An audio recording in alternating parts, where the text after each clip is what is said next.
Next up, we have 19th place Dshawn Fullbright playing Kamui Woods off the water symbol. Now, there's one thing that sticks out to me, first of all, about this character, and it is a 7 hand size water character that is not Asui 1 dot.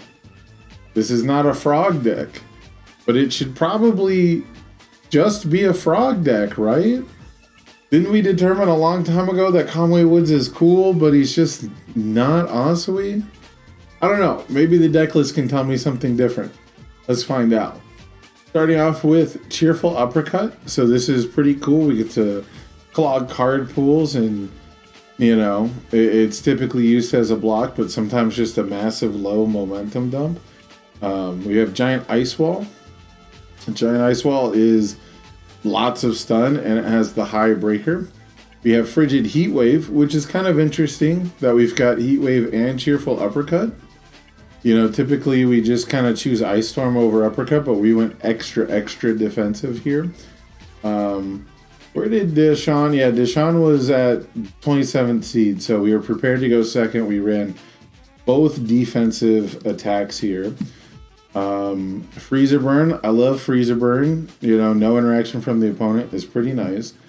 Then we have the 4 Tongue Whip. So Dshawn was still on the card pool clogging bandwagon here. You know, I was a little confused about no Tongue Whip earlier, so getting some damage in, getting more card pool clog in, I think it makes sense. I don't know. Tongue Smack as a 2 of, because we don't clear our card pool on purpose, right? We don't have Amphibious Ambush. Interesting. Okay. So yeah, the ability to clear the card pool may come later, or maybe we're just here for the damage. 3 Ice Storm. So, you know, I think this could easily be 4 Ice Storm and this be 2 Uppercut, right? Just because Ice Storm is lower difficulty, usually about the same damage. You know, it's better on the opponent playing a single card after it. It's a ranged attack for Heat Wave.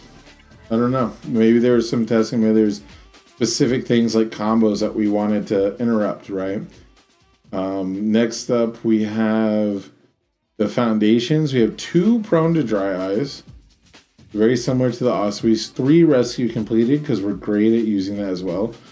Now we also have 2 Sticky Balls because we're trying to clog the pool for Tongue Whip, so that makes sense, but that's just a lot of 3 difficulty foundations. You know, we've seen tons of decks that didn't run any 3 difficulties, and now we're on 7 3 difficulty foundations.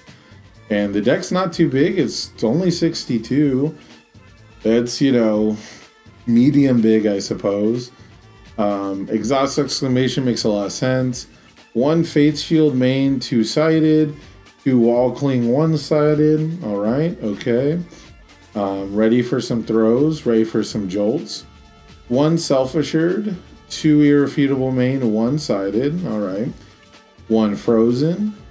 Here's 1 Creepy Realization and 1 in the side. Now this is a card I was expecting to see more in the other water decks. I don't know why this card is so unpopular now. I guess it's just because decks like Ojiro are doing tons of damage and only having like 3 cards in the card pool at a time.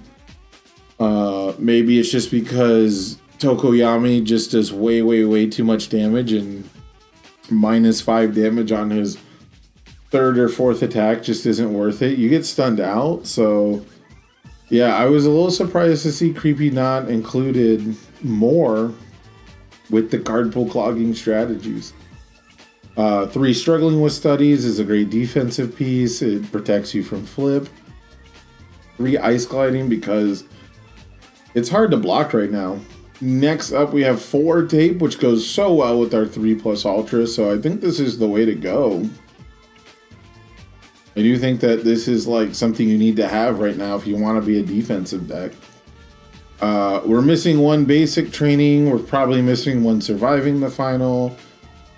We see only 1 Desperate Times. I don't know how much mileage you're ever going to get out of a single Desperate Times.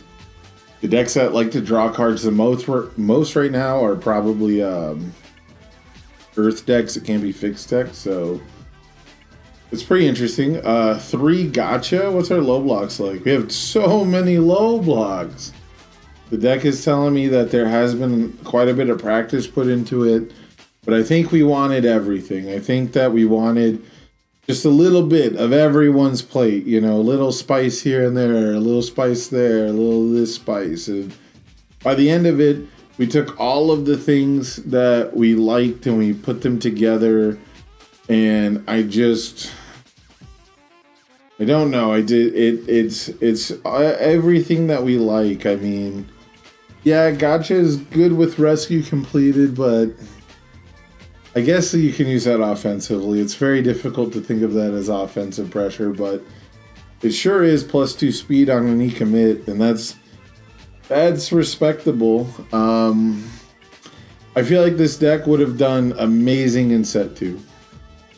I feel like this deck would have absolutely done great things during the set 2 format, like very early Momo meta.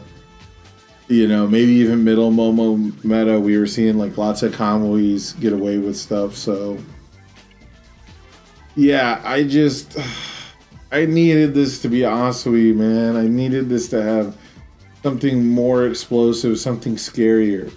You know, people are like just sick and tired of Asui because of the nasty stuff she can do. People don't really complain about Kamui Woods, right? And at the Hero League Championship, at the biggest stage, we need something that's going to make our opponent groan. We need them to lose the mental game, especially if we're going second. I respect the choice, though. You know, Kamui has the minus damage. That's not something that people have a lot of in this format.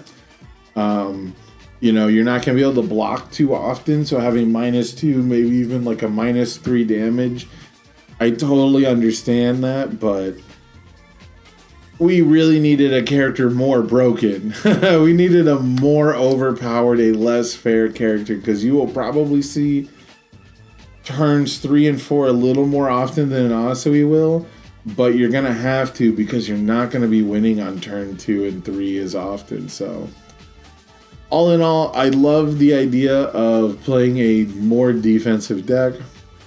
Kamui Woods is not the worst choice for that, but this deck just feels like it's a little lost in time. Needs a little more damage pump, just a little more explosiveness. But other than that, Dshawn qualified at their first major tournament. So, you know, it was very cool to see basically a first-timer, you know, some new blood to the competitive scene, make it all the way to the World Championship 32-person Invitational. So very excited to see that. They've been a friend of the channel for a while, so obviously I would love to see Dshawn do wonderful things in the future. Absolutely hope to see them at the next Hero League Championship. And, you know, what else can I say other than play Asui?